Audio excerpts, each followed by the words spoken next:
ब्रजेश जी, कैसी हालत है आपकी? कैसी हालात है? हाँ, तबीयत नहीं ठीक है। हाँ हाँ हाँ हाँ। कैसे आप गिर गए पेड़ से? लकड़ी तोड़े गल रही कमरिया में घाव लग गला। आप सभी दर्शकों का लाख लाख शुक्र है जो आप लोगों के आशीर्वाद से आज हमारे हस्बैंड सही सलामत बच गए हैं। कभी उम्मीद नहीं किया था कि ऐसे ऐसे दिन भी देखने पड़ेंगे। जिंदगी के इतने सारे मोड़ झेलने पड़ेंगे, कभी नहीं उम्मीद किया था। लेकिन जो दिन आज हम पे बीत रहे हैं, कभी सपनों में भी नहीं सोचा। दोस्तों नमस्कार, आज हम फिर आ गए हैं उसी झोपड़ी के पास जिसमें आजमगढ़ के जाने माने पत्रकार सत्य की राह न्यूज के चैनल वाले के जो भी रिपोर्टर थे ब्रजेश सिंह, जो कि शादी करने के बाद शादी करते हैं जौनपुर की मशहूर क्रिएटर रंजना से शादी करने के बाद उनके जीवन में तमाम तरीके का परिवर्तन होता है। और दूसरा परिवर्तन ये होता है कि ये लोग झोपड़ी में रहने के लिए मजबूर हैं और कहते हैं कि अगर आप झोपड़ी में रह रहे हैं, अगर आपके पास मजबूरियां हैं तो कुछ न कुछ परेशानियां आपके जीवन में जरूर आएंगी। और इस समय आप लोग देख सकते हैं कि इस समय जो उनकी पत्नी है रंजना जी, जो एक पत्नी का धर्म अदा कर रही हैं। और ऐसे में हम लोग आए और हम लोगों ने देखा कि कुछ जो है ब्रजेश सिंह की हालात सही नहीं है। बहरहाल हम ये दिखाने का प्रयास करेंगे कि क्या आखिर में, अब तक तो रंजना जी की तबीयत खराब थी, तो अब ब्रजेश सिंह को क्या कुछ हो गया है। जो कुछ भी होगा हम दिखाने का प्रयास करेंगे। आइए हम थोड़ा बात करते हैं रंजना जी से। पहले जो है क्या कुछ हुआ रंजना जी जो आपकी पत्नी क्या बताएं भाई, जिंदगी ऐसे मोड़ पे लाके खड़ी कर दी है। न जीते बन रहा है, न मरते बन रहा है। क्या हो गया इनको जो है जो है ऐसा? ये खाना बनाने के लिए लकड़ी तोड़ने गए थे और वहाँ शायद पेड़ पर से गिर गए, तो इनको थोड़ा सा चोट लग गई है जी। आपने कुछ जैसे हल्दी प्याज वाज कुछ लगाया जो?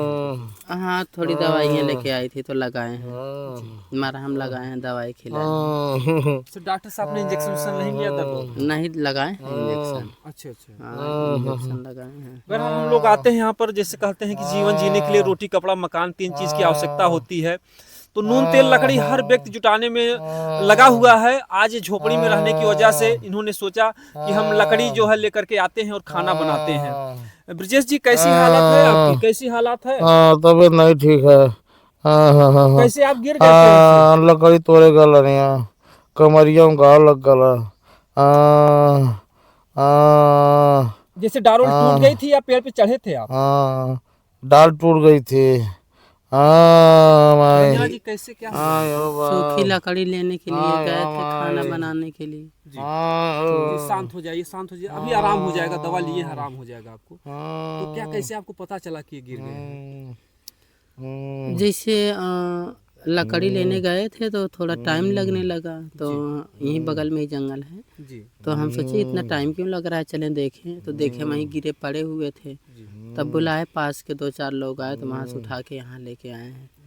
बहुत जान लीजिए कि जिंदगी में ठोकर खा रहे हैं, किसी का कुछ बिगाड़े नहीं है, इसी के वजह से आज सही सलामत बचे हैं।